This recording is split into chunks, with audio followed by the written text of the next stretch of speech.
Can we talk about a little bit of YouTube news? There's like a kind of like a bunch of YouTube news. Maybe we can kind of cover it all in one hit. Well, for one thing, Jirard Khalil has returned to content generation, which I how dare he?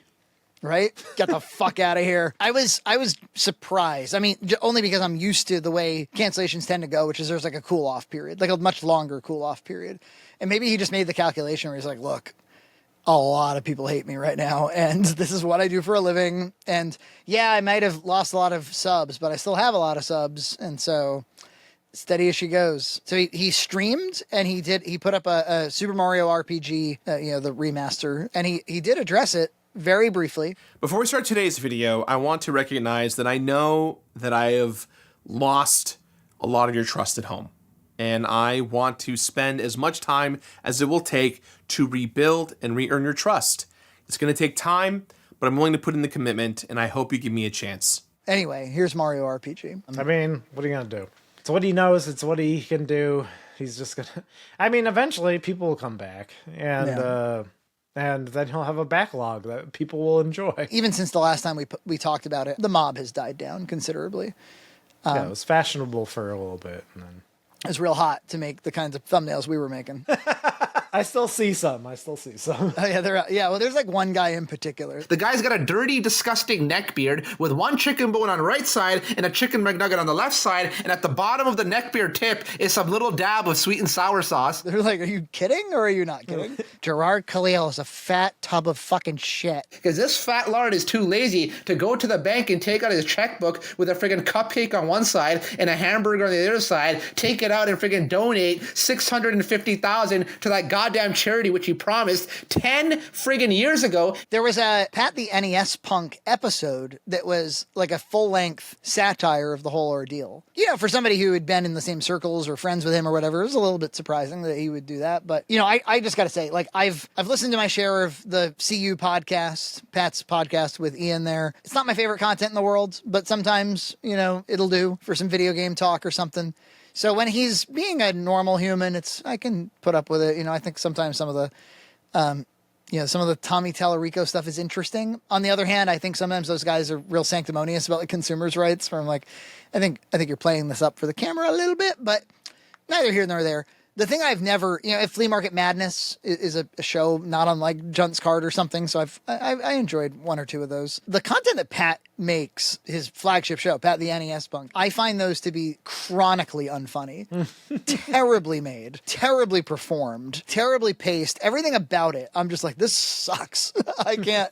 I would never want to watch this if I didn't, feel like I should or something. I'm happy to say I've never seen a single one. I remember just seeing him on AVGN, and that's it. I mean, it's of the quality you might expect from like a Channel Awesome creator from 15 years ago, you know? The kind of thing you might see shot on a Handycam with like cutaway skit stuff that's, again, like deeply unfunny. But it works because everybody involved is very awkward. There's, as my dad once said, there's an ass for every seat.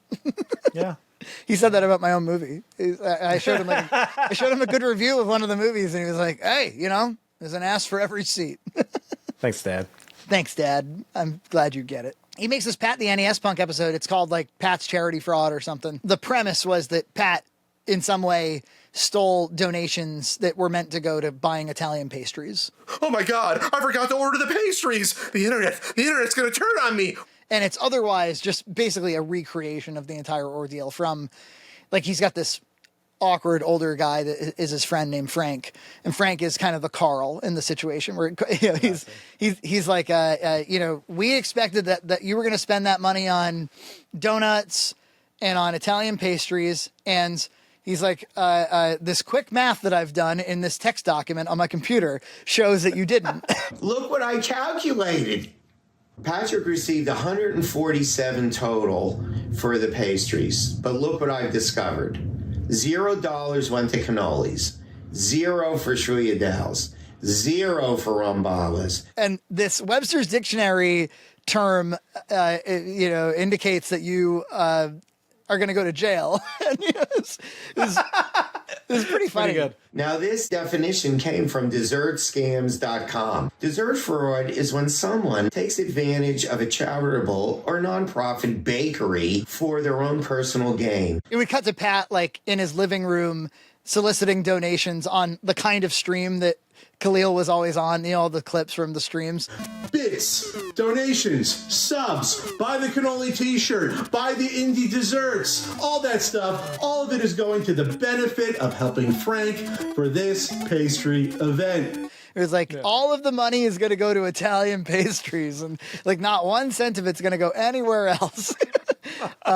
He did the Discord call, the 3 little icons of Carl, Muda, and Jirard, and he replaced it with his own icon, and he read in this really like neutral voice, like read verbatim what Khalil had said with all the likes and all the ums and all the like, haha, I can't talk today. To answer your question, Carl, I don't have an answer. I think that's my fuck up, and that's on me completely, and I will own up to that. But again, it doesn't fucking matter. You guys are going to say what you're going to say, and I can't stop it.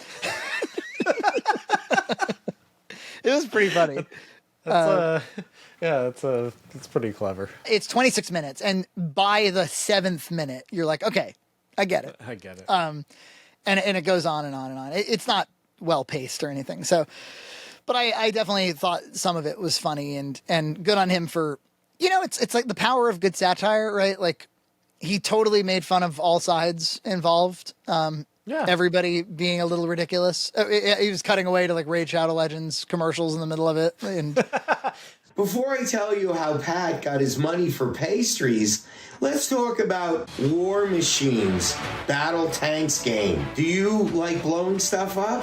you know how people who want to be funny or would be entertainers, you see them, a lot of them on YouTube, but in IRL as well. They have like sometimes like little shorthands, slang terms that kind of everybody uses, like, hey, I did a thing, or whatever. Oh, yeah. Like everybody's got those. It's kind of like comedy glue. There's one on YouTube I see a lot that I just want to say, like, I don't like it. And it's a crutch. It's when they start talking like a public access teleprompter read. They'll be like, and so that's why you should go out and buy Raid Shadow Legends. Hey, software, it's easy to find exactly what you're looking for, even if it sucks. Yeah, it's like the Scientist Man from Red Letter Media. Hello, it's me, Scientist Man. Now that the proverbial dust has settled, it's time to talk about the most controversial film of the year. A terrible Ghostbusters remake. I would say like Mike is like a pioneer of that, and so it's a little different because he's a good performer and is doing something with it. Although like when Jay does it, sometimes it rings hollow. Exactly. He's got the comedic timing down. His voice kind of lends itself to that kind of humor. And but yeah, the public access thing is way overplayed, especially for ad reads. Ad reads like sarcastic, like yes, flubbing an ad read. The slobs did this a lot. Where do I go to get men's essentials that look and feel great? I go to Mac Weldon. Mac Weldon. But they always slip in. It's always something like today we're going to play Donkey Kong to distract us from our own existential dread. I'm bored. Oh, just download Headball 2 for your phone. You're like, shut up. Shut the fuck up. Yeah, I probably have made those jokes, but I don't make them as much anymore. It's time for another episode of Game of Thrones. Another episode of GOT. Another episode of GOT. I got some whiskey. Let's go. But you've been around, you're an old man. You've been making jokes for 20 years now. There's a time for every season under heaven. Yeah, I'm absolutely sure there's a few of those jokes in like my Game of Thrones reviews, but those were in like 2016. So. Come on, it was 8 years ago now. Donald Trump was, only an idea. I almost had a good idea. I was like, oh shit. No, I remember making a joke about Donald Trump and Hillary Clinton, thinking for sure that Donald Trump had no future. I know this is obvious, but I can't help but get a Donald Trump vibe from him. He openly admits to killing Balon Greyjoy and promises to sail across the sea and wed the Dragon Queen, which I could totally see Trump saying. So now those jokes probably age weird. We have somebody, a commenter named Evil Genius, who's been leaving comments using something called Harpa AI. You know how like a lot of videos, especially longer videos, somebody will in the comments will do timestamps, you know, in case you want to know what topic is being, especially for like long form stuff like podcasts. This Harpa AI thing will do that for you with AI, right? That's a good use of GPT type technology. But I'm very impressed by its ability to synthesize what we're saying. But it gets the time codes all fucked up. They're all wrong. I just wanted to say that. There's a very popular podcast, Tell 'em Steve Dave. I've mentioned them on this show before. They're Kevin Smith's friends. They spun off, did this podcast. And they get this guy that's kind of like a little bit of a loser who's one of their friends. And he doesn't want to give his real name out. So he goes by Git'em Steve Dave, G-I-T, Git'em. So they always call him Git'em. And somebody, I noticed on their subreddit, somebody asked ChatGPT, who is Git'em Steve Dave? And it answered, it was like, Git'em Steve Dave is Brian Johnson, one of the hosts of Tell 'em Steve Dave. That's wrong. And they're like, Brian Johnson and Walt Flanagan and Brian Quinn discuss comical things about pop culture and play games. And they got the rest of it right. All of it was correct. But it got the central thing wrong. And I was like, that's so AI right now anyway. Yeah. Where it's like, well, isn't that the thing? Like law students or actually lawyers have been using AI, but AI will sometimes just make up cases when they, because it's like it's trying to solve a problem, and it's like, if this were true, it would be great. So it just makes up a case. It wants to speak confidently about whatever it's saying, so it just kind of charges forward with misinformation. Yeah, that's funny. Yeah, and like a bunch of lawyers were caught with like using it, and because like a judge will look at it's like, this is not a real case. Yeah. What about these people leaving YouTube? It's all these guys I've never heard of before. I'm sorry to say. Meat Cannon, Matt Pat, Tom Scott, Moo. I'm sure people are out there are like, you don't know Matt Pat from Game Theorist? I'm sorry, I don't. I only watch so many YouTubes. Yeah, it's amazing. These people who are super popular, have been popular since, like Matt Pat was since Screw Attack days, right? But yeah, I've heard the name vaguely, but I couldn't, like if you quizzed me last week, hell, if you quiz me right now what he does, I wouldn't be able to tell you. Yeah, he makes very, very broad video game content, like extremely broad, and probably like cross gender. The video of him saying he's leaving YouTube got like, I don't know, it's got to be up to like 25 million views by now or something crazy. But it sparked all this discussion of like, why are these kind of old guard? A lot of these guys have been making YouTube videos for 15 years or so. Yeah. It's like, why are they all leaving? And, the real answer is because YouTube's been around long enough that people can start retiring off of it. It's sensible. Although I suppose the other question it begs is like, why are they all doing it like in the same week? That seems odd, that there's like a small movement. Maybe it's kind of like a viral thought, maybe they've each of them have been thinking something along those lines for a while, and the dam breaks. And they're like, oh, I'm going to jump on it too. I'm going to jump on it. And also I think a lot of some of these people are not leaving content on YouTube for good. They're just shifting what they're doing. Like instead of making highly produced videos or anything, like they'll be doing long form conversational stuff, like lower effort, higher yields, lower effort. Yeah. And that's, I think that's just because that's what YouTube incentivizes. And by YouTube, we of course mean the viewers of YouTube. I continue to find it really interesting that like a highly produced video of ours, even one that's apropos, you might say like, well, a mac and cheese video is not going to crack, whatever. But like even like the video about the NES gun that we made, I uploaded that as its own thing. It didn't perform as well as just you and me bullshitting. People just like to hang out with people who are bullshitting. It's just easier to click. I think I can relate. Like sometimes it's just like, I'll just put on some people chatting because I'm going to be working or multitasking.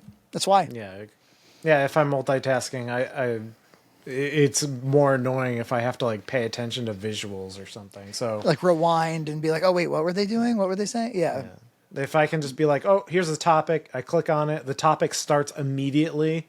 Yeah. And I get something out of it. Yeah. Or if the other task you're doing requires a little bit more brain power and processing, you don't want it competing either. Yeah. So we're just here to keep you company while you work, folks. Some people have been like, "You're gonna quit YouTube? You're gonna fake?" Because this dude, Matt Pat, it really, I just have to. I don't want to shame anybody for crying on camera or anything like that, but like it sure seemed played up to me. It seemed like it was like, this is gonna play really well. I'm gonna cry. They're gonna cry. There are moments where I'm like, this is like bad acting, I think. And he is so honored to be a part of your life, to have been a part of helping you grow. It did make me wonder. I was like, do you suppose at any point Bimmy has considered the same, retiring? And that leads us maybe to just briefly, we could talk about this. There's a Scott the Woz interview with him that went up where Scott interviewed him for like an hour, just general questions about the channel and stuff. And it was just I guess it went up in 2022 and there's nothing this was an upload on Scott's channel. There's nothing that indicated that this came out in 2002. So a lot of people were confused because there were references to Kieran and his involvement. And people are like, wait, what? Is he back? Is he helping like Mike? Sometimes I even start writing the next episode while Kieran is editing. Scott had to do an awful lot of the conversational work, right? It does feel like James Rolfe is on Ambien or something. He's just... Shots of them on laptops, instead of like, maybe they could have set up something like this, but they just took other cameras and shot themselves staring at laptops. Okay. Yeah, so maybe there's something there too. And also like Scott would ask a question and James wouldn't answer it right. He would ask me like, oh, if the YouTube wasn't a thing, what do you think you'd be doing? And he's like, I think I'm interested, going forward, maybe acting would be cool. It's like, but that wasn't the question. Where do you think you would be if it wasn't for, the online presence that kind of started? Where I would be, I don't know. It would be somewhere, but I don't know where exactly. It's hard to predict. Picturing would I do something else that wouldn't be my own project? I've actually thought about it would be cool to act in a feature sometime. I think Scott just wanted to ask about outsourcing and what it feels like to outsource. It would have been the time to ask in 2022 because by this point, the plagiarism and everything else had happened. He was like, well, like, what do? Do you like pass hard drives back and forth to one another? I mean, I just don't even know how this works. Like, did you send like a hard drive in the mail or did you send it via like a Google Drive link or something? Or how did you send that? And it seems like kind of like a weirdly basic question, but it's I've never really sent like editing files to people, so I'm not sure. Oh yeah. Well, we've gotten smarter with that. Like we send it to each other via online. What the fuck is this conversation? Yeah, he's like, it's like he's bullshitting like in a test he didn't study for. But the questions were kind of like softballs. But I don't know. I guess like tell me about outsourcing a little bit more, and it was strange. And then it was when Scott was talking about like his workflow with Final Cut X. I was like, hey, can you talk more about that? Because you're not getting anything from James. Scott, why don't you close the laptop and talk to us? Slam it shut. Slam it shut, and he just turns and he talks to me, EJ Massa. In Scott the Woz's his catching up video, his audio slowly goes out of sync. This long, and we were still all kind of training up around that time. So when he was talking about Final Cut X, that was a problem for me when I used it. Like sometimes if you, depending on what frame rate you have in your camera and the how the audio is being recorded, there's always audio drift. And so I saw that and I was like, oh. And then when in that interview when he said he was using Final Cut X, I was like, oh yeah, I know exactly what your problem was. So it's just I do like Final Cut X.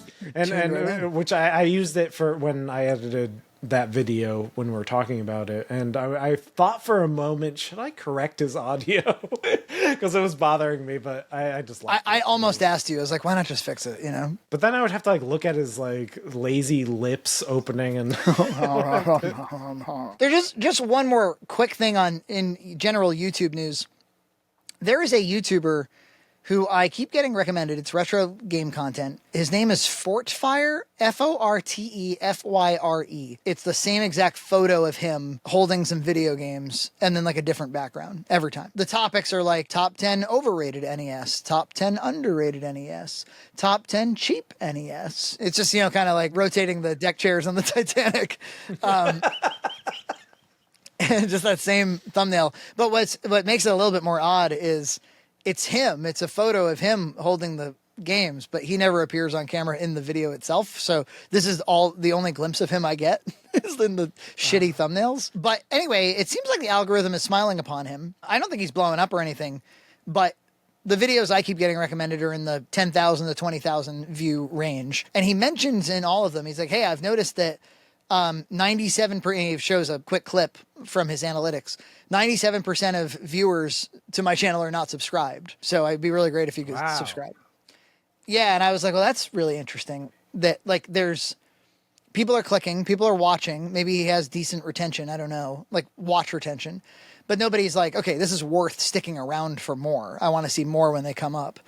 And like we've been pretty like on average, our videos are viewed by like 50% on average, are subscribers. And on the Red Cow Entertainment channel, it's way higher. It's like 70% are existing subscribers. Like we don't get in the new people. We just kind of play to the old people, it would seem. That makes sense. That makes a lot of sense. On this channel, it's like 47-53 or something like that. But I just bring it up because it's one of those things you do want to consider if you're going to try to do something with a YouTube channel is like, okay, am I trying to like lock people in, you know? And because you make different kinds of content for different kinds of goals. And if your goal, like if you're RGT and you're just like, every time I upload, I want the algorithm to smile upon it, get a lot of views and move on to the next video. Well, that's like one way to monetize and be successful on YouTube. RGT has a decent number of subs, of course, but he doesn't have like much of a Patreon as an example. So he doesn't really have like fans that stick with him. And so, yeah, I think there is such a thing as being like, all right, I'm going to not always go for the easy click. Instead, I'm going to try to like entice people to like, hey, you're not going to want to miss what goes on this channel. Or I want you to be a fan of the personalities on the channel more than Super Mario, who we're talking about right now, or whatever. Yeah. More than James Rolfe talk. Well, you know, that's a tall order. Subscribe to Red Cow Entertainment on Patreon for full episodes every other week.